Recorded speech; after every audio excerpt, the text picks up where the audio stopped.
Georgia on the logo, celebrating back-to-back Nats. Perfection wears red and black tonight. 15-0, the Dogs have done it and won a second consecutive national. Oh man, oh man, oh man, not again. Lead flicker to get the night started. Downfield looking for Godwin, into his hands, and guess which Dogs are barking first? Uga, get after it. Sonny Michelle will send the Dogs home to the championship game. And Bobo throws that thing in the end zone, and yes! Touchdown! Touchdown in the goal line!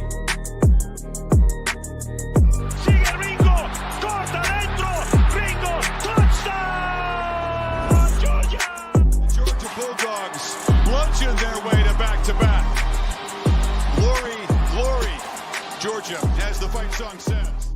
This is our love for each other. 1 + 1 = what? 3. We are better together and we are connected. This is Robert Iron E. Singleton, a.k.a. D-Dawg from The Walking Dead, or Alton from The Blind Side, and you are watching Respect the Hedges on the Fan Addict Sports Network. All right, guys, go Dogs. Sick 'em. What's good? Respect the Hedges family and college football fans, Dawg fans alike, Fan Addict Sports fans. We back in the building after a long hiatus, but we here to talk about it, man. Listen, Coach Kirby Smart, Gunnar Stockton, Dalen Everett, and CJ Allen take center stage at SEC Media Days, and we here to talk about it. That's right, man. So without further ado, we're going to go ahead and get it started. But as always, y'all know we brought to you by the Tailgate Kings.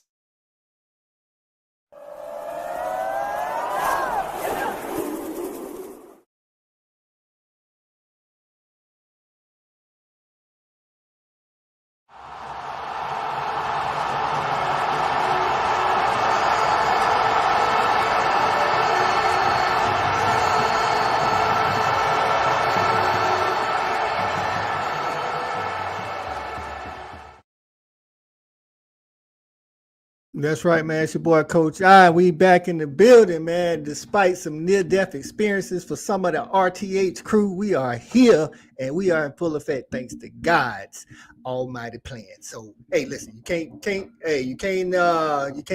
undo what God got for you. So, man, we here to talk to Dogs, and we're gonna shake it up a little bit, man. I'm gonna bring in the guy, the man behind the Tailgate Kings first, man.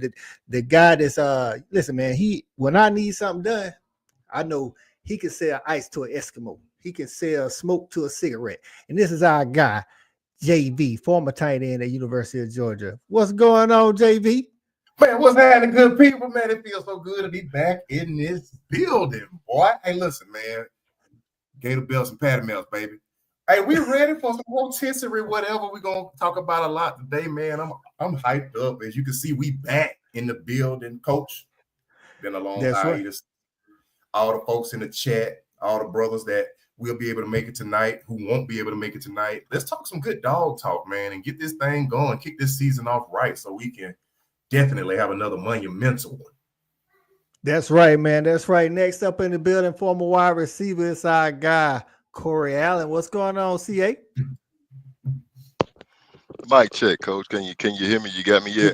We got you. Man, I'm just like JV. I'm excited. You know, it feels like the season is right around the corner, which it is. We got a lot going on, not just today, but in the entirety of the offseason. So a lot to recap, a lot to look forward to, and, always glad to be a part of it. Big facts. And bring in one of our double dogs is our guy, track dog football guy, former wide receiver, Shawty Parker. What's going on, Shawty? Gentlemen, what's happening? We back in the building, Shawty. How you feeling tonight? Hey, man, poor man trying to make it, man. Just trying to stay out of everybody's way. You know what I'm talking about? Big facts, man. We're here to talk about it. You feeling good about the Dogs? Oh, yeah, man. Excited like everybody else, man. You know, it's getting that time. You know, you start to get a little smelling and a little sniff of that weather, that air. You know what I'm saying? It's getting close. It's getting excited. We chomping at the bits. But at the same time, man, we still got a long way to go, a lot of developing to do. So let's get into it.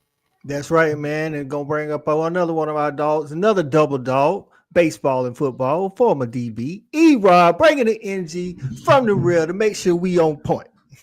Hey, for everybody in the SEC, watch it, sucker. Watch who you messing with. Watch who you talking to. Watch what you say around here.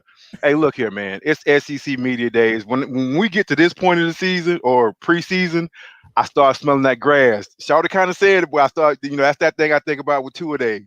That grass, that smell of that grass early in the morning. You know what I'm saying? So it's about that time. Let's talk about it. I'm feeling good. I don't know about y'all, but I'm feeling good. That's right, man.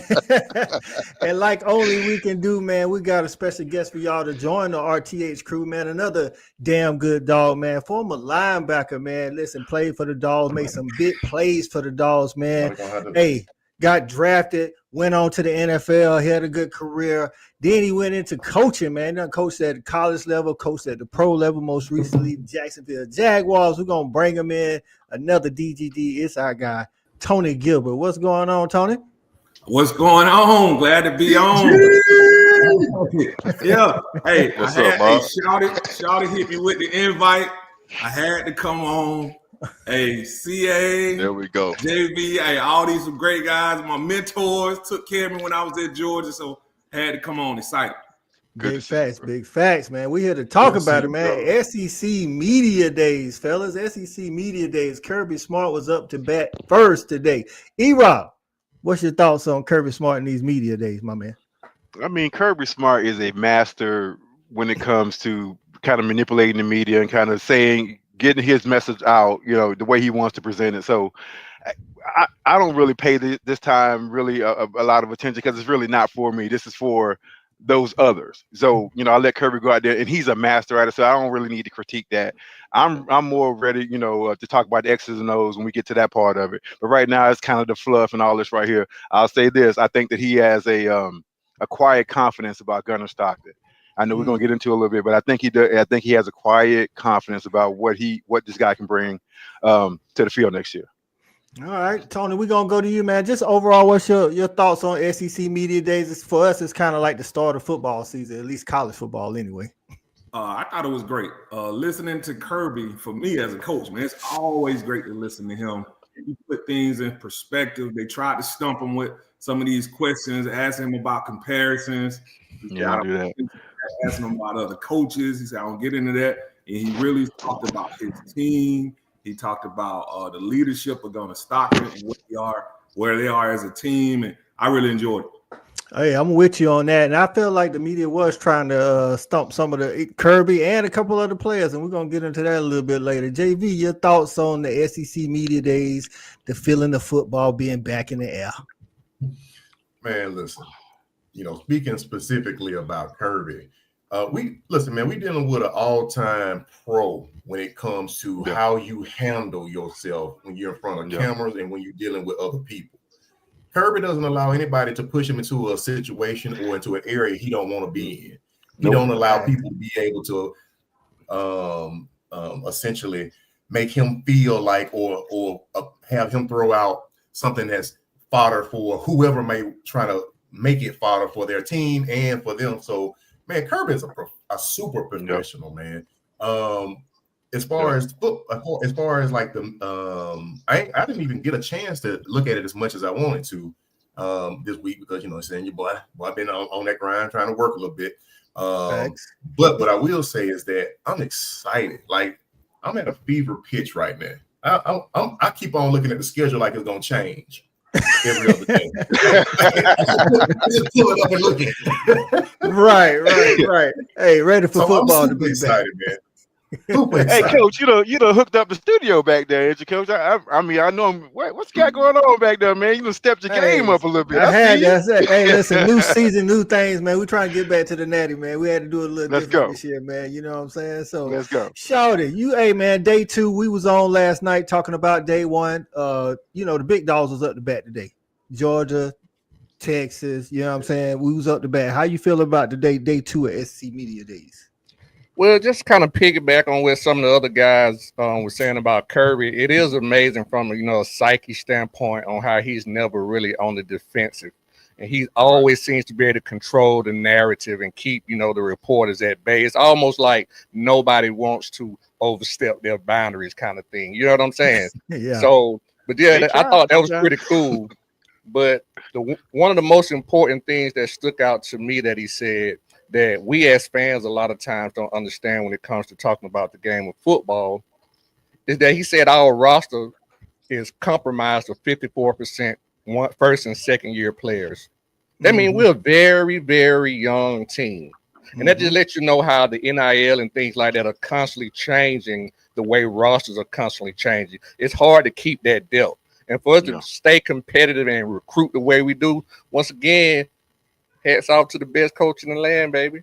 Big facts, big facts. CA, man, finish this off, man. Just some opening thoughts for SEC Media Days football being back in the air. One of the things I did notice, Coach, was I thought Kirby was petty.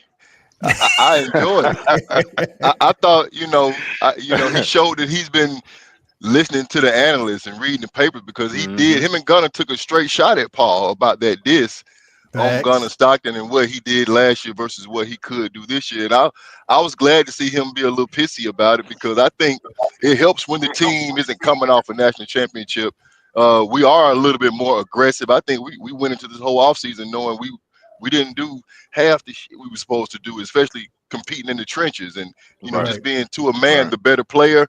I think that helps to motivate the team. I like what Paul did because he forced us to acknowledge it. When I look at what Kirby and Gunner, their replies to him slighting Gunner, I liked it. I like when we paid it because that means we probably gonna come out fully loaded. We got a lot to prove this year. Ain't nothing gonna be given. So I like that little bit of animosity directed at Paul because it lets actually everybody in the conference know we see the shit you say. And we'll be there on Saturday. Let's go, CA. Let's Big facts, man. Big facts. Listen, we're going to get into it. We're going to get into all that, man. Listen, I want to shout out to the ladies of RTH first and foremost. You know what I'm saying? Our photographer, Caitlin, and then our first lady, Shelby, and especially Hina, our on-campus correspondent. Last minute. Yeah, right, man. Last minute, she I don't know if she called in late to work or she just slipped out the first 2 hours, but she made it down to the College Football Hall of Fame and got us some footage. So y'all know how we do, man. Where's Hina, man? Today she was at SEC Media Days for day 2. Hold on. Hina is something else, boy.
I have Cole here with me today. Cole, who are your top 4 teams right now currently predicted in the SEC? I haven't come up with an exact order just yet, but I would have Texas at the top. I would have Georgia, Alabama, flip a coin. I think either one. I probably lean a little Georgia right now at number 2. Okay. And then Alabama, and then probably LSU after that. But where I think it's really interesting is what's next. I think you probably have 8 to 10 teams that are very similar. If you start talking about Missouri, Auburn, Tennessee, Florida, South Carolina, I think they all could be 10-win teams. They all could be 6, 7-win teams. And that's what I think is the most interesting storyline in the league going into this year. What do you feel like Texas's strength is? Overall talent, skill, and speed. I think they're the most athletic team in the conference right now. They obviously have a quarterback that has played some, so he has an understanding of what it's all about. I think they have the best combo of edge defenders in college football with Colin Simmons and Trey Moore. I think Anthony Hill Jr. at off-the-ball linebacker might be the best player in the SEC. And then Ryan Wingo is going to be a dynamo wide receiver. He's going to be big time. Quintravious Weiser back at running back. They just got to get the offensive line right. And if they can do that, Hal Flood's a good offensive line coach and they have talent. I think they're going to be not far off from where they were a year ago. If you had to tell me Georgia's strengths and weaknesses at this point, what would be your thoughts on that? I think strength actually skill position. I think wide receivers really deep, running backs deep, tight ends deep. So Gunnar Stockton's job should be a little bit easier as a newer, not brand new, newer starting quarterback in the league. Their offensive line's intriguing. I think it has a chance to be the best in the league. I voted it best in the league just because they have certain guys that have played in certain places. Even though they're not full-time starters there, like Ernest Green had a down year last year, but he's played tackle and he's got good reps on film. So at the end of the day, Kirby's team strength is always going to be physicality. They're going to want to punch you in the face, and they're not getting far away from that. I love that. Thank you so much for your time. Thank you. Go Dogs. Absolutely. We got Greg here. Preseason prediction, top 4 teams. Top 4, Texas, Bama, Georgia, LSU.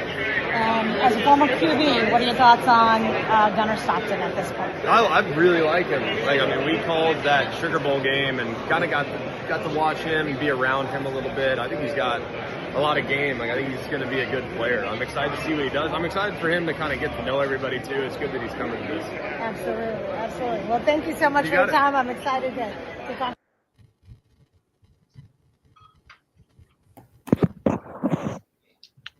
That was our girl Hina at SEC Media Day. Shout out to Hina again for getting the footage, man. Getting the interviews with Cole Kublik and Greg McElroy, man. Shout out to Hina. Love it, man. Love it. Right, man. Let's shout out to some of the RTH fans in the building, man. Y'all already know First Lady in the building. Y'all see the name change. Shelby Allen. That's right. First Lady. Oh, yeah. That's right. Go Dogs. BNG, our resident Texas fan, is in the building. Say what's up, UGA? Today he stole from us. They stole from us, Coach. I'm mad about it. I ain't on camera, but I'm gonna have to say that. Right. They did get a good big pickup today, Tyler Atkinson. Hey, we lost out on that one. It'd be like that sometime. That oil money just hit a little different. You know what I'm saying? So, Sooner Legends in the building. What's going on, Sooner Legends? We appreciate you stopping by. He said, let's start off with recruiting. Yeah, of course you want to start off with recruiting. Right. Hina in the building. What's going on, Hina? Glad to be back. That's right. Everybody glad to be back. Kate Hill in the building. What's going on? Miss Lay in the building say, I do like that T-shirt. Okay, we appreciate it. Yep, I think she was talking to you, JV. The T-shirt you got on. I think that's who she was referring to. Patty Mills. Patty belts and gator belts. You know what I'm saying? Who else we got in the building, man? I think that might be it for right now. If you tapping in, man, hit that like button on Facebook, hit it on YouTube, on Just My Damn Opinion, on Respect the Hedges, on the Fan Addict, all that, man. Now, let's get into it, man. So a couple of things that I wrote down about Kirby and his his speech today, or questions and answer questions. Somebody asked him about the defensive rule change, about the abrupt movement. Over the years, our defensive front does a shift sometimes right before the snap, and I think other opposing coaches have been complaining about that. I'm like, a couple of people got us with it last year, you know what I'm saying? So apparently there's going to be a rule about abrupt movement. I think y'all referred to it earlier. Kirby don't let nobody back him in, and they asked him how he felt about it. He's like, well, first you got to define abrupt movement. And then the dude, apparently the reporter sat down. He said, was that an abrupt movement when you sat in the chair? I was like, that doggone Kirby be on it. And then they're doing it in unison. You know what I'm saying? It ain't like one player moving. They're doing it in unison. Facts. As a defensive coach, Tony, how you feel about the new rule? I guess they're trying to cut down on the shifting right before the snap. Hey, it's an offensive game, and it's BS for defensive guys because we're just trying to get an advantage, trying to show them a front, shift to another front.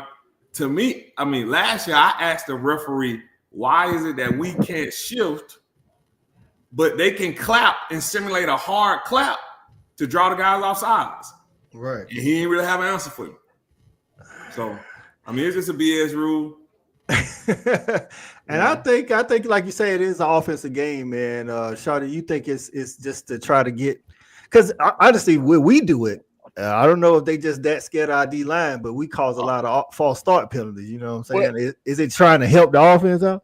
Well, I'm an offensive guy, but you have to understand, just speak from a defensive standpoint, the offense knows the snap count, so they shouldn't be moving no way. The defense don't know the snap count.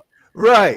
So, and to my point again, Say they moving in unison. It ain't like one person or two person shifting and moving around trying to. They moving in one unit. It's like a shift. Right. I don't see the problem because your offense already knows the snap count. So if you jump off, that's just a lack of concentration. That sounds like a good answer to me. I mean, CA, how you feeling about that? You're an offensive guy as well. I think Thad said it all. I mean, why can't the defense shift? We do motion on offense. I don't need an advantage. I don't, they should allow the defense to be as flexible as possible. Otherwise, you just like Tom said, you catering to the offense. You just want to see points scored. I like a good competitive matchup, and that might take that takes away from the coaching aspect, I think.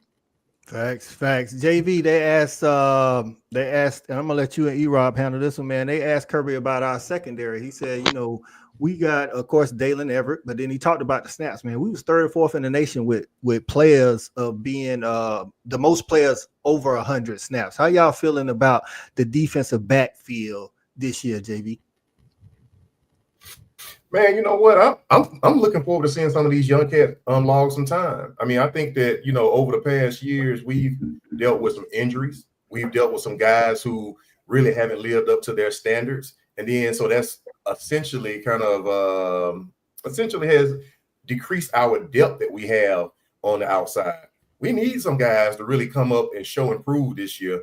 I think that if we have at least 1 or 2 newcomers who can log some substantial time, because that's what Kirby really cuts his teeth at. That's what Kirby does extremely well. When he has depth and he can rotate fresh guys in, we are hating. Right. If we can get 1 or 2 guys to really come in and give us some substantial competitive reps, I think we're going to be fine back there and on the outside.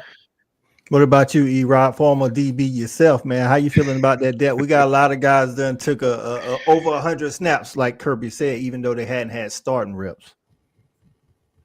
No, and that's important, man. Just having those reps and being, just being out there with the game speed, because practice is one thing, and we practice like, we practice harder than most. I'll say that. Right. And then, but nothing can really simulate game speed. So us having those guys have those reps is invaluable.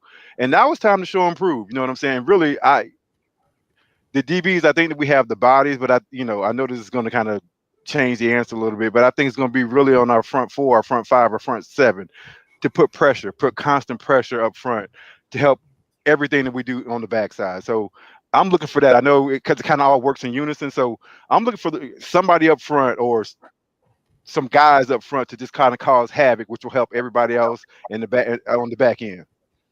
I'm with you. And a shout out to Dr. Govan in the building. We appreciate it. Say go Dogs. And that actually your answer kind of led me. I was going to Tony anyway. Being a defensive coach, man, how does that affect the game plan if your front, like last year, our front didn't get a lot of pressure? You know what I'm saying? Right. Like we need to get a lot more pressure, and we need to stop the run as well. I think we gave up more rush yards than we like to. So as a coach, how does that affect your defensive plan when you got a good secondary, but your front ain't getting that pressure? It definitely hampers you on what you want to do, and then what you're able to execute, and then you got to be like, what do we do well? Right. And then you just got to figure out, what do we do well? We know we're limited in this area.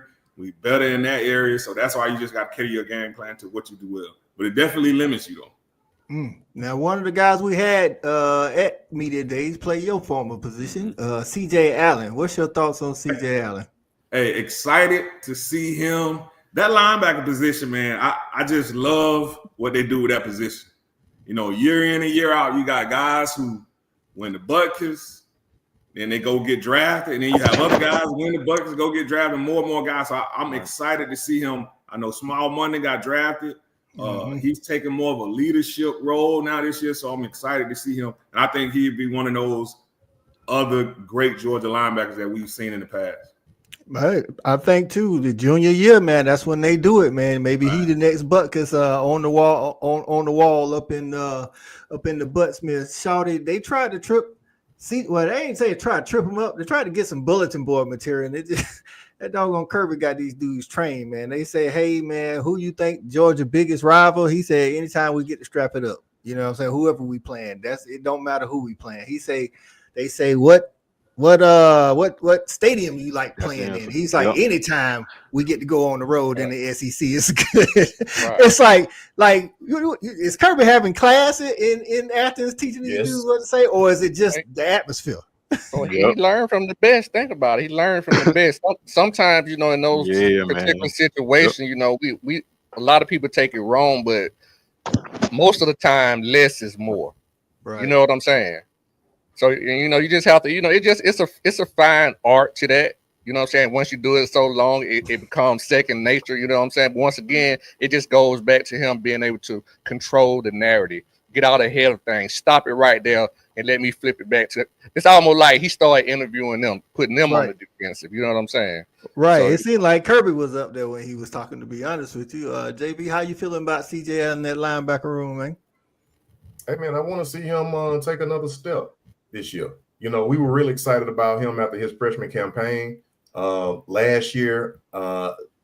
Yes, he was coming down here. He was doing a lot of good things, but we also had a lot of critiques on him where we wanted to see him do more and be better in that position. And because of that, open field, especially, and make no mistake about it, guys, we ain't had the same D line that some of our more high profile linebackers have had in front of them. So that makes a difference too, right? We need some guys to raise some hell up there in that front four, which would allow CJ Allen to be freed up a little bit more, which will allow him to be able to kind of, show his talents and his speed. But man, the guy has all the attributes, man. The dude looked like, he looked like a statue coming off the bus, man. Hey, look, and he runs like a pure athlete. So I'm excited to see what this defense can be, because if we get just a little more activity out of their front four, maybe front five, our linebackers always ahead. Thanks. I don't think this group is going to be any exception if we can get a little bit more activity out that front 4 or 5. Which, if they stay healthy, I definitely see us being better in the front four for sure. Now, CA, we talk a lot about defense, but they on the SEC Now panel, in between guests, they talked a little bit about our wide receivers. Roman Harper had some interesting comments, to say the least. And what's his name? Aaron Rodgers' brother, guy, I forget what his name is, but he's high on our wide receivers. Jordan Rodgers, I appreciate it. He said he's high on our wide receivers, but Roman say when we get transfer wide receivers, ain't nobody really did nothing. You know what I'm saying? He said Kobe Young didn't do nothing, not live up to what they was when we got him. Everett from Missouri was more known as a baller before he transferred. How you feeling about these transfer wide receivers, and can they change the narrative? They definitely have an opportunity to change the narrative. I mean, it's a year-to-year conversation, but there has been some consistency in the fact that we haven't had explosive wide receivers, especially the big play guy that's going to have, we've only had one guy with 1,000 yards, that's Terrence Edwards. So, we're not known to put out a receiver that has a lot of yards. What I'm looking for this year is the guy that's going to catch the ball, a guy that's going to be consistent in how he plays, a guy that's going to block when I need him to block on the perimeter, and my running back is trying to get to that edge. So, we might not have the statistics, but the guys came here to be pros. When you go to Georgia, you make football a career, not a hobby. And I think that's the difference between us and a lot of other places. Yeah, we need more production from the position. I do like what we have in the room. The transfers that we did select are all guys that have had a chance to prove themselves. And then the young guys that we brought in, they got the ranking that you want, but no one has proven it in red and black yet. So, we're going to be up against it until we actually do it on the field. We got a young quarterback that doesn't know who his favorite target is yet. I anticipated being a tight end, to be honest with you, because we're so sweet in that room. So the receivers are going to have chances to step up. Play action is going to be a big part of it. And I think we'll just have a chance to, prove it on the field. That's the best bet we got. Facts. Shout out to Steve getting in. What's going on, Steve? Say good to see y'all back in the That's a building. t-shirt Go quote. Dawg. That's a t-shirt quote. Coach, that was a t-shirt quote right there from Mr. Corey Allen. FYI, hey man, you come to Georgia, football is a career, not a hobby. Hey, I love that. Mr. Dirk Diggler, aka Mike. Say he played in a golf tournament yesterday with a lot of UGA players. Say Elijah Griffin in street clothes. Say the boy is different. I've been hearing a lot of good stuff about Elijah Griffin. That might go back to what Shawty was talking about, what Tony was talking about, getting better up front. But E-Rob, how you feeling about these wide receivers and Roman's comments on how they ain't never really panned out like they did at their previous stop as far as the transfers are concerned? And the truth is the truth. I mean, the only one that's kind of was even close to it was the guy from Missouri. I mean, it is the truth. That don't have anything to do with what's going to happen this year. You know what I'm saying? Because what I saw in the spring, Kobe Young looked like he's on a mission. You know what I'm saying? Like he knows it's a money year, and he out here like us. He out here for business. He's not out here playing around. Like he knows what he wants to do, and it's time to go get it. That's great for Georgia. So I'm happy to see that. The young man from USC. We'll see. Now he's one of those, the potential is there. It could be great for our offense. I want to see it. It's going to be a lot of screens. We know it's going to be a lot of screens. Will those guys block? Will they do what they need to do in order to spring guys who have the talent that young man has? Let's see. You know what I'm saying? I really feel good about that. We are hungry. I think in all phases, on offense and defense. Like you said, we didn't win the championship last year, so guys know that's not our standard. Our standard is to be, right there at the last, the last game of the year. We weren't there the last couple of years, so look for us to do that this year. I know the most glaring weakness with the wide receivers was the drop passes, but I'm interested in this new group of wide receivers because more so than not catching the ball, they was horrible at blocking on the outside. You know what I'm saying? And Noah Thomas, were small, Cole. They were itty-bitty kids. Which is what I'm getting to. Noah Thomas, 6'5", Kobe Young, 6'3", and to Roman Harper's comment about transfers not living up to the billing. Actually, Kobe Young was actually on pace to do that, but he had a little something going on off field that we got straight, and he like E-Rob said, he back with a vengeance. But I'm looking forward to these guys, these big bodies. You know what I'm saying? 6'3", 6'4", 6'5". They can actually block on the outside. Jay Riddell at tight end looked like he a straight Terminator machine. I don't know what's going on. And he in the weight room every day, all day. And then you got Lucky, and you got Delp coming back, and then you got these young guys. I just think that's gonna help the run game, and also having. Obviously, he hadn't named him as a starter, but we all knew he was going to be the starter. Being at media days, QB Gunner Stockton, him and his legs going to help the run game as well. Shawty, did you get a chance to watch Gunner in his his speech or his questions afterwards? I did. I'm gonna make one request before I get into Gunner. What's up? Please, speaking about Gunner, please, Mike. Put him up on the center. I want to see that play action game come back. Please put him on the center. Please, just a little bit. I don't want to see him in the shotgun all game. But anyway, I did get a chance to see some of Gunner's interview, and I can kind of see why, as a teammate, you would kind of galvanize to this guy. Man, he seemed like a good, genuine person, good kid. You know what I'm saying? To me, it wasn't nothing special about the interview. I think he handled it well, like he's been there before. But other than that, man, I think really the problem that Gunner have is that he just got to get out there and show everybody, because ain't nobody gonna believe it till they see it. Facts. Tony, what's your thoughts on Gunner Stockton and him taking the reins after Carson Beck? I like it. He seemed like he's a tough young man. He's a ultra positive, great leader, just from what we've seen. I really love his toughness, though. I want my quarterback to be tough, because you're going to have to take some hits. You're going to have to pull the ball down and run and get some extra yards. I like his quiet confidence, so I'm excited for him. Like CA and JV said, I just want our guys to help him. We got to catch the ball. O-line got to block. We got to help him. Got to make it easy for him. Right. Make it easy for him. Yeah. Right. Hey, with that said, JB, we're gonna lead into some concerns you may have about the Georgia Bulldogs going into 2025. Man. So my main concern really is gonna still kind of reside with the same gentleman we were just talking about. It's gonna be Gunnar Stockton. Because as the quarterback leads you, so far that's how your team go. And realistically, we listen. We know we can at times play some bullet ball. We don't know if our line, which is another outside concern, if our line is going to be the line from last year, or if it's going to be one of the lines that we've had from the previous few years where they were a little bit more dominant.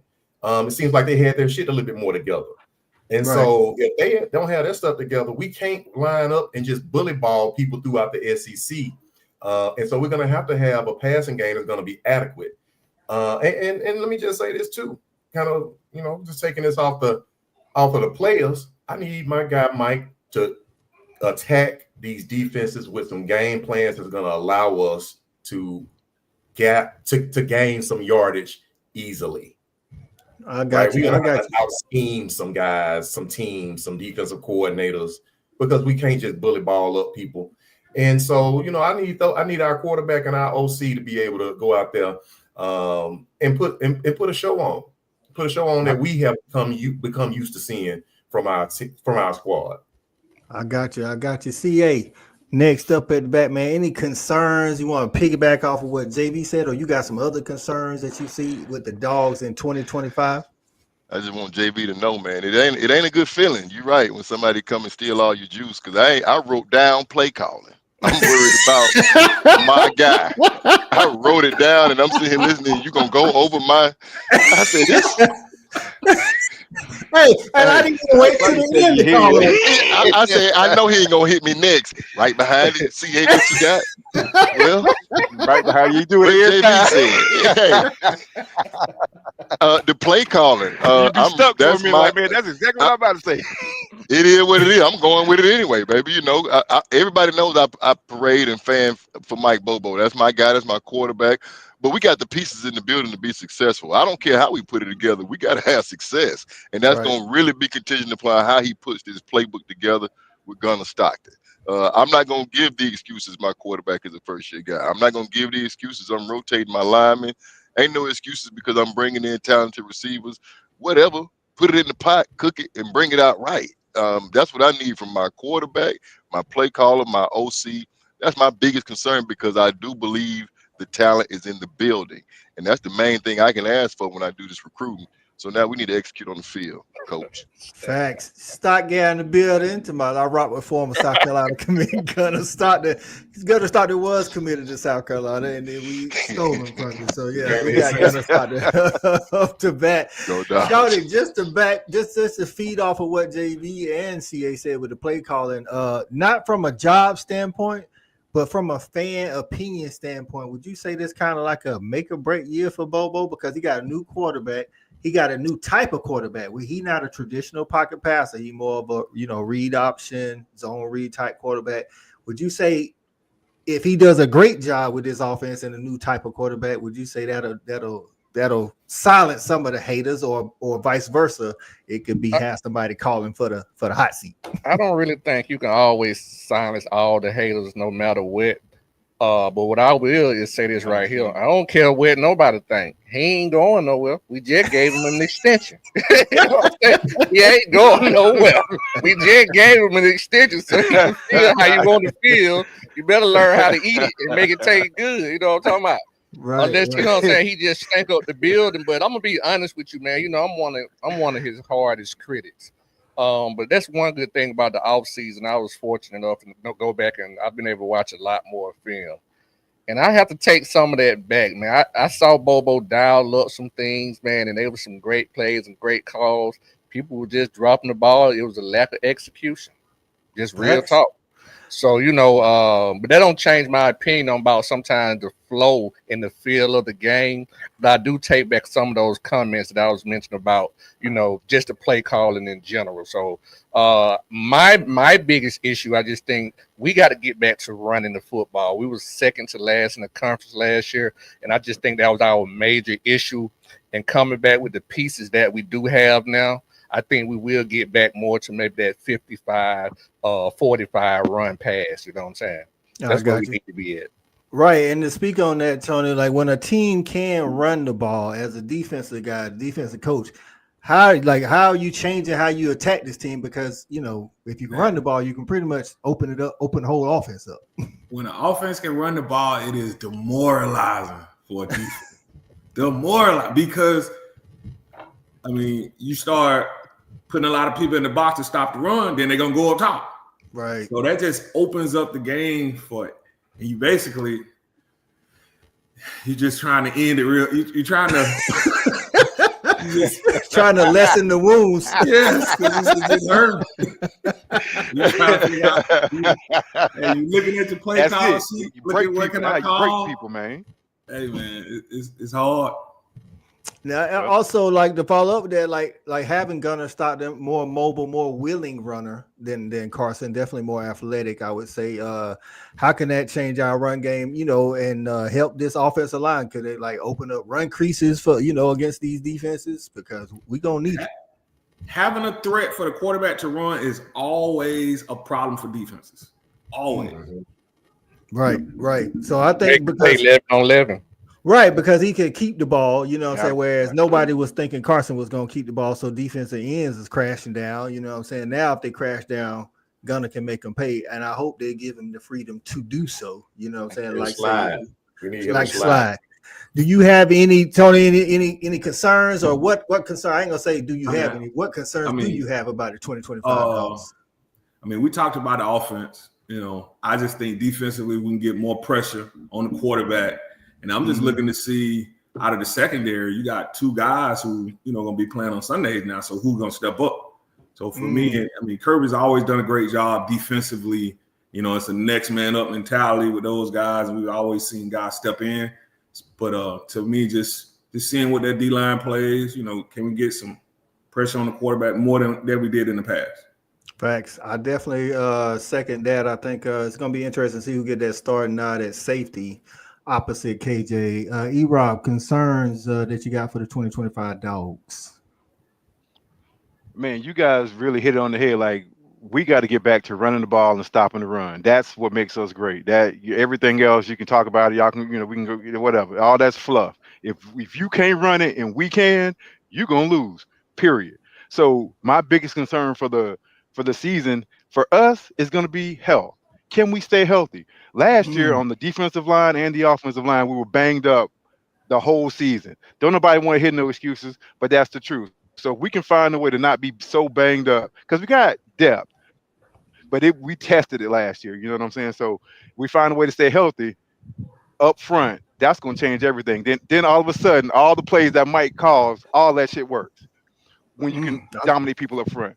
Funny how that works. You know what I'm saying? Big facts. And just to that, man, the SEC has always been a line of scrimmage league, and that helps you do that. You know what I'm saying? If you got a good old line, you can run that ball. If you got a good defensive line, you can shut the run down, which is why, we've owned Tennessee, because as much as they can pass, they can't run on you. Like E said, you can't do nothing. So we're going to start with you, E, man, and we're going to ask everybody, what two games are the most important games on the schedule this year? And before you answer, you can't say the next two.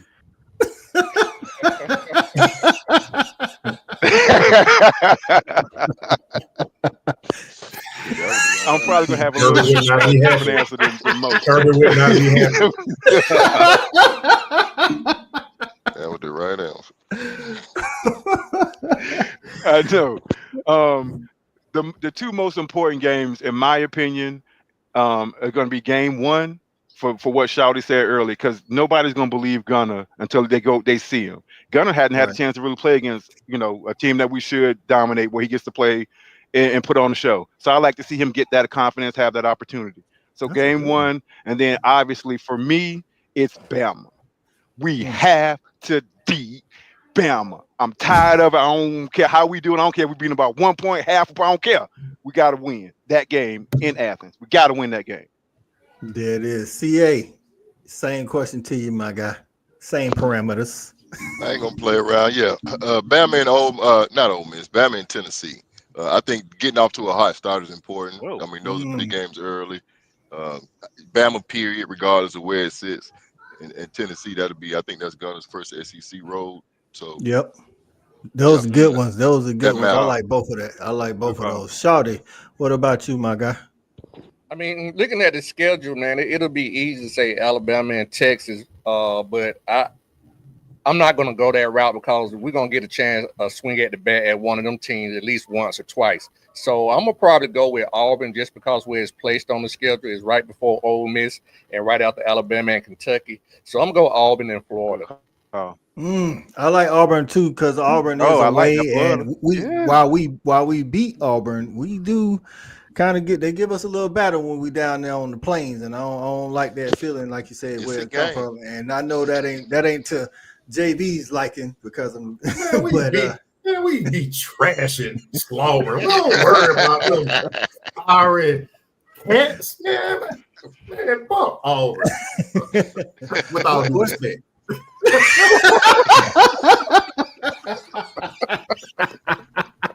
What's your two games, man? Hey man, I'm gonna ride with CA on this one. I'm gonna go with Tennessee and Alabama because number one, we play them so early in the season. I mean, we pretty much come out the gate playing three back-to-back SEC opponents, but Tennessee and Alabama are our first two, and so that's gonna be a gauntlet roll right there for a quarterback that hasn't really seen that competition yet. And so we're going to get a chance to see him early in the season on how we actually approach the game and what he has to offer, because we know people are going to test him. They're not going to just sit up and just let us run. They're going to make Gunnar Stockton win the game. At least that's what I would do if I was a defensive coordinator. Those are my two squads, my two teams. Facts. And to what JV was talking about, same thing Tony was talking about earlier, I think they are going to load the box early in the season to see if Gunner can beat us over the top. Once they start beating them over the top. Absolutely. But I think we're going to see a lot of loaded boxes, Tony, coming into the season. Yep. So they're going to have hell with them 50-50 balls, too. They will, because we got them guys. So what two games on the schedule, Tony? What's the two? I know Kirby don't want to talk about revenge. But I want to see Ole Miss because they actually dominated us last year in Oxford. Talk to him. Georgia Tech because I went to sleep in the Georgia Tech game in the fourth quarter, and I woke up and I saw we was in overtime and won. So, hey, I want to see us go back to dominating Georgia Tech. I like it. Facts, because just like we do Slaughter. I like that. Facts. I think I'm gonna combine E-Rob and CA answer. I think Marshall, like E-Rob said, like Stockton came in a pressurized situation in the SEC, finished the drill, you know what I'm saying? But that was against a top tier opponent. Then go against another top tier opponent. He hasn't had a chance to actually, I ain't gonna say not go against a good team, but you know what I'm saying, not the defensive caliber of a Texas and a Notre Dame, you know what I'm saying? So we'll see if he can get out there and minimize his mistakes and have not a flawless game, but a comfortable game against Marshall, and then going on the road to Tennessee. While they lost their quarterback, they're going to have a good defense just like they did last year. And it's going to be loud, you know what I'm saying? It's raucous in Tennessee. At least it'll be loud for the first half. You know what I'm saying? We normally quiet them down in the second half, but I want to see Gunner in those situations. We don't know how he going to respond in a hostile environment like that because he played Notre Dame in a neutral site, played Texas in a neutral site, you know what I'm saying? So I like both of those answers. Shelby say Hypo just looked like an adult Bobby. Like a what? Early with the petty. Right, early with the petty. Right. That preseason petty. Same attitude. Right. Dirty say Kobe Young gonna be a household name. I hope so, and I hope for good reason. Shelby say Texas and Bama. I got you. That guy say Texas and Bama. I think people are looking forward to it because we get both of them at home.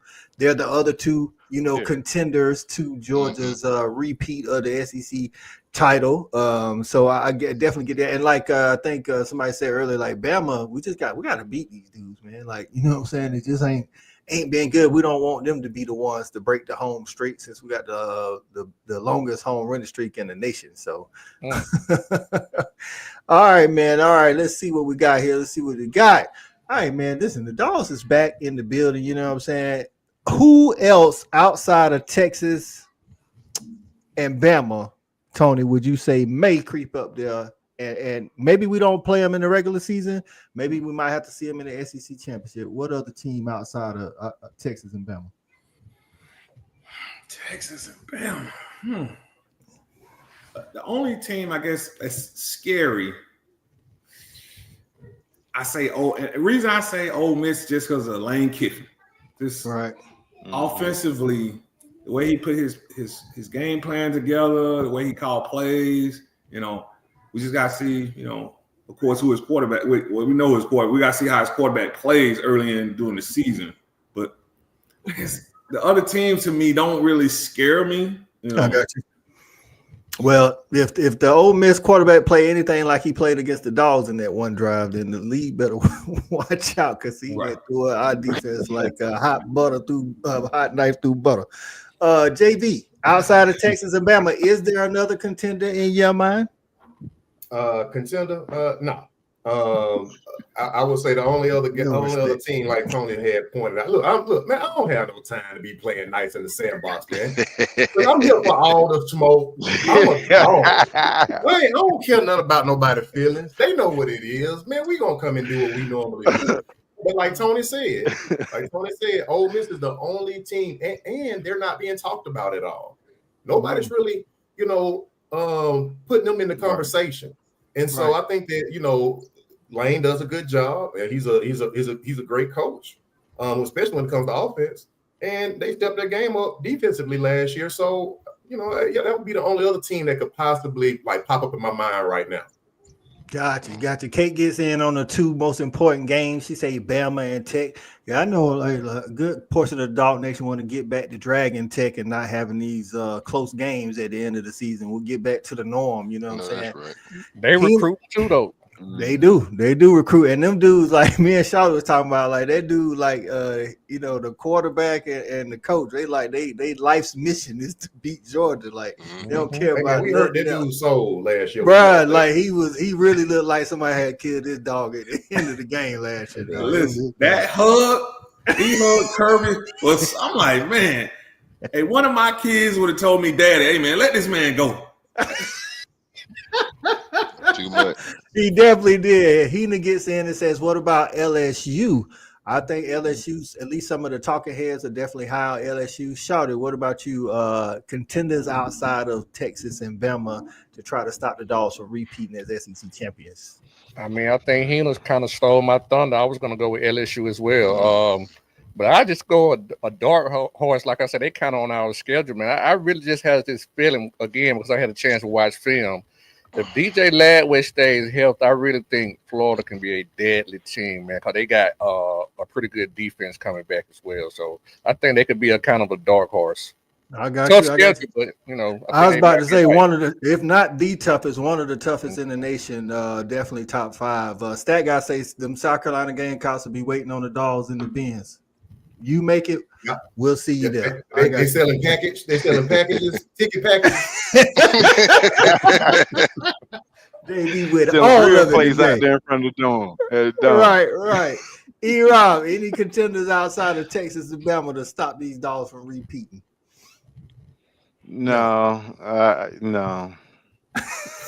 No respect for none of them. No, yeah. Next, got you. CA, breaking up the rear, man. Outside of Texas and Bama, LSU, maybe. I'll be honest, Coach. I think it's going to be one of those 3 quarterbacks. Is going to have a special year. Nussmeier, Lagway, and my guy Sellers. I think one of those 3 might actually have a chance to be special and fight for that 3rd spot to see who get a chance to come to the Peach Bowl. Right, and you just talked about 3 guys that Shawty put a graphic in the group chat. All 3 of those guys are in the top 10 list for quarterbacks, depending on which list you're looking at, depending on where they at. But they all 3 in the top 10 list. And we know if you got a good trigger man, you can do a lot of stuff. I'm interested to see if South Carolina defense gonna be the same. Losing big chunk of their middle defense, they lost 3 defensive linemen and 2 linebacker starters and a linebacker backup. And they lost a all-conference, all-American safety. So, like, right up the middle of that defense, they lost all that stalwart. They should have broke bread in the portal this year, Coach. They got it. They one of the few teams returning the top quarterback. That's when you break bread. Right, laying it down. Now the Dogs ain't helping their future because we stole a couple of people from them in recruit. But we'll talk about that's that. different. That another time. Corey Arnold say South Carolina might be scary. Like I say, if Lenora Sellers is, you know what I'm saying, makes that jump, makes another improvement this year. Sophomore slump. Right. Could be a sophomore slump, or it could, you know what I'm saying, carry him on his back. Poppy Chachi say hook 'em horns. We appreciate you getting there, Poppy Chappy. Hopefully go Dogs, but we hope you subscribe to the channel and come back for more during the season. So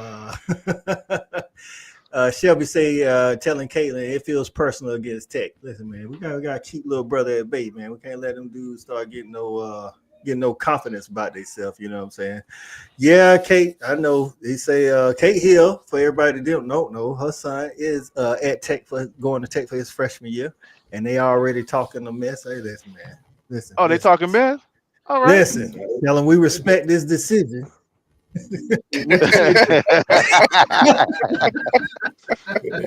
We ain't gonna do that. Don't fall for it, Coach. Oh yeah, It's early. We got all season for that.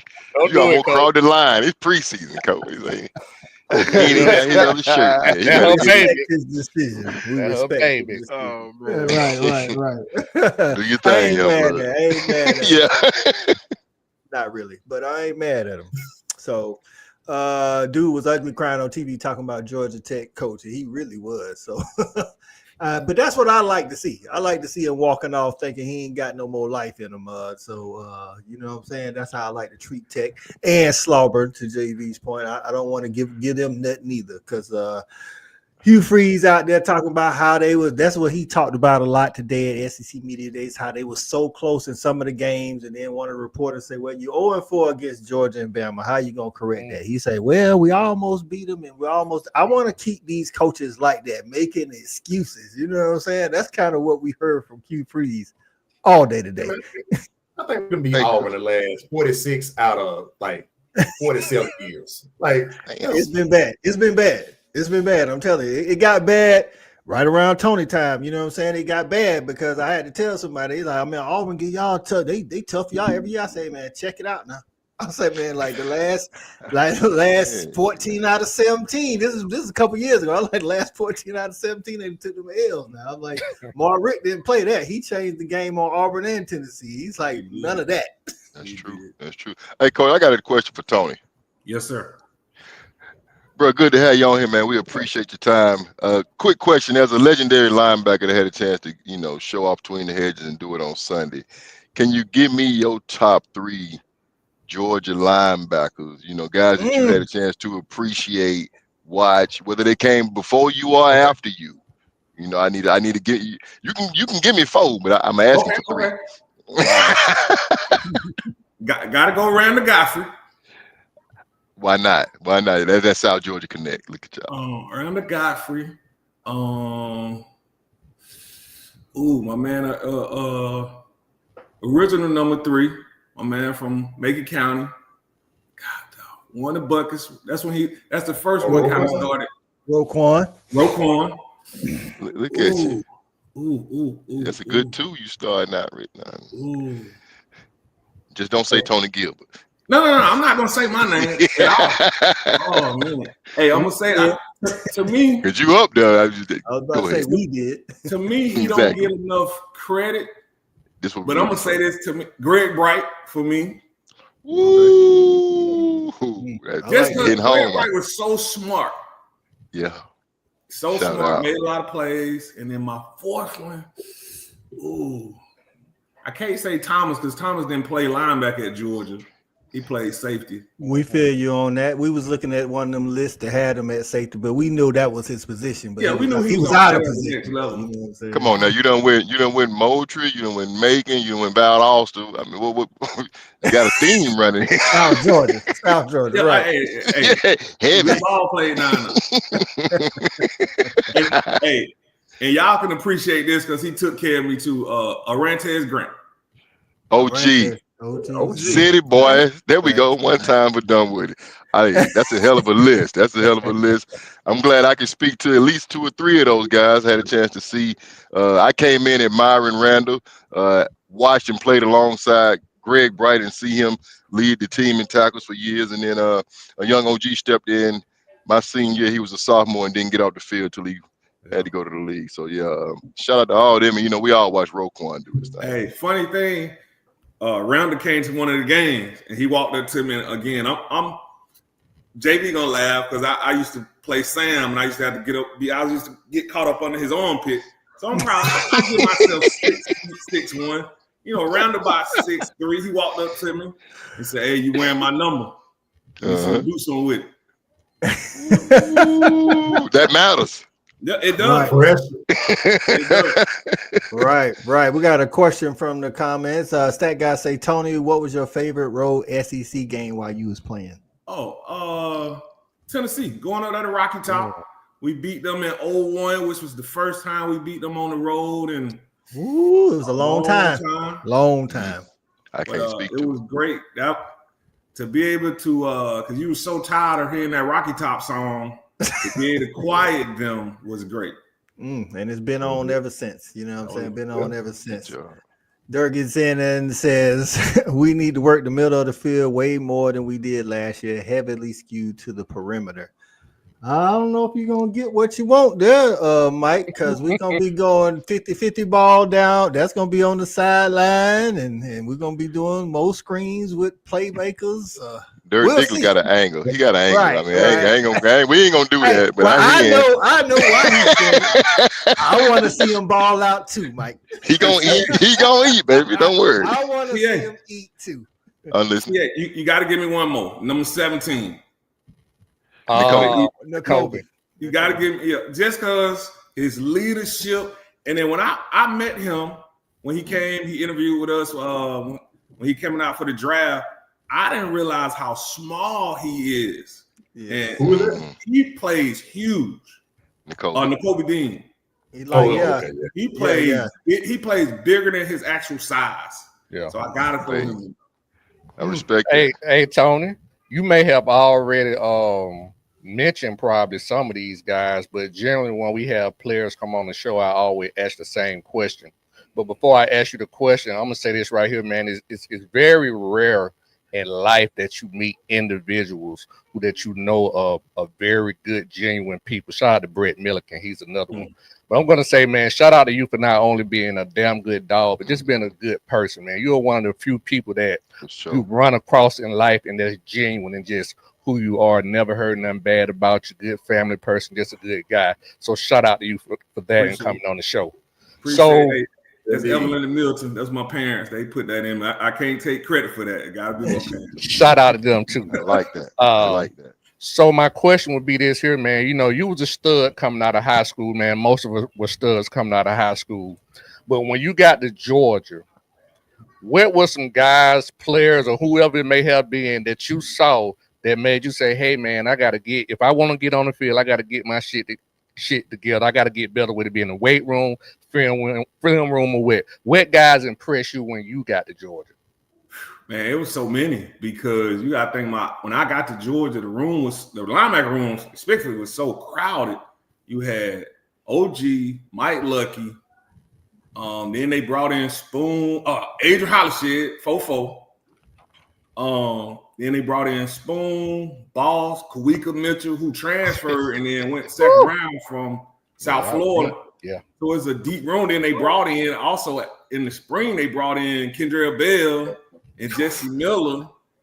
And for me, it was just, I guess, like getting under some really good guys. Yourself, you were great. JV was great. Or OG, and then shout out C-Rod. It was some great guys that I think at that time, it was just some great guys, y'all, some great mentors, and I actually really took to the mentorship. I wanted to go in and learn. I wanted to go in and be a better player. Y'all even also told me too, while you're not playing, make sure you get your academics. So that was a good part of it too. Hey, I tell my kids, my sons especially, what you always used to tell me, don't let them run your life. Because we know too many guys went to college and just they lost themselves. That's a little inside. That's a little inside. That's a little inside joke. Yeah. man. He dropping gems. Listen, There we go. When you go and see Champ Bailey, then you go see Pat Pass, Quincy Carter coming from playing baseball, and then I got a red shirt. I'm like, listen, I look at JV and Randy McMichael, like those guys were the backup. I'm like, how great were those guys? And you got LB, you got Wiggs. So to me, it was just one thing I say about Jim Donnan. He knew how to accrue talent. Facts. There was a lot of talent on those teams, loaded to the point when I got to the NFL, guys would always say, like, we were afraid of y'all guys because y'all were probably more talented as a team than we were. Mm-hmm. Shout out to Dunnan. Shout out. Good question, Shawty. Shout out to our guy Sharpshooters, a resident Bama fan. He say Roll Tide. Well, it's always Go Dogs around here, but we appreciate you getting in here, Sharpshooters. Got some season ticket for y'all Bama fans if y'all want them. There it is. I got a question for you, Tony. After 20 years, we hadn't had a SEC championship. How did it feel? Oh, it felt SEC championship in 2002. It felt awesome. Even more awesome, we got to wear some black shoes because in the spring we had spray painted our cleats black because Dave. What? We was trying to be united as a defensive team.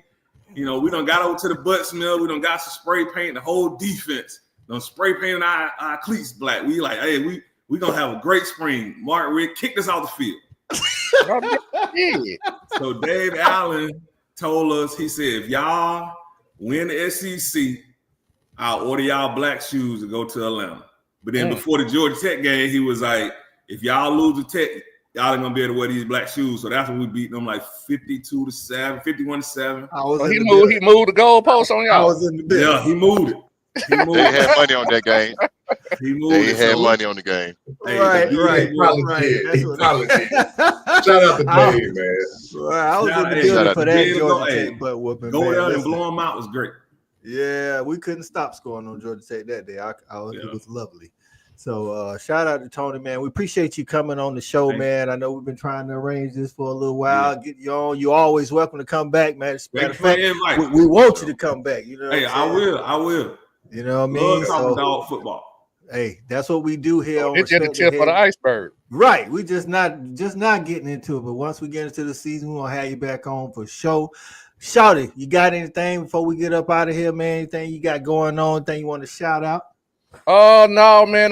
Just appreciate all the guys who made the show tonight, and shout out to the ones who couldn't make it tonight, man. And to everybody in the comments, man, make sure you hit that like and subscribe button. We're trying to get back in the groove and thing. This was the first show to many for this season. But you can find me tomorrow night on Just My Damn Opinion at 9:00 with my little small crew. There it is, man. Y'all make sure y'all get on Just My Damn Opinion and like and subscribe. Check out Shawty. Hit that bell notification because you don't know when he gonna pop up. You know what I'm saying? JV, anything we need to know about TGK? Got something going on? What's going? I know you plan on doing it big this year, so let us know what's up. Man, look, man, we're going to go into this season with a feverish pitch, man. We got a couple of charters going up to these away games. Tennessee, of course, going over to Mississippi State. We want to take a big showing up there, man, in both locations. And, of course, in general, homecoming, we always rock it out for homecoming. But even more so than that, man, let me just say this, Coach. It just feels so good to be back in the build. It feels good to be back in the conversation with my brothers. Tony, man, as always, super, super great to see you. Shawty couldn't have put it any better, man. You just are a stand-up, super tight, top shelf, A1 type of dude, man. And I've always appreciated you. I've always appreciated how you're going about your business, man. Shout out to you. You're a beautiful bride, too. I always see you guys on horsebacks or doing something. Y'all be doing some great stuff, man. But appreciate being in the building, man. Miss my guys. Miss being able to talk about it. Miss being able to, kind of get in these trenches and dissect it. Right. We appreciate it. CA, what you want to say to the people before we get up out of here, man? Hey, man, respect the Hedges. Just my damn opinion. Tailgate Kings. It is what it is. Shout out to Tom. We appreciate you, bro. Come on. Big facts, man. Big facts. We appreciate all the Dawg Nation joining us on all the platforms today. The Tailgate Kings Facebook page. Hit that like button.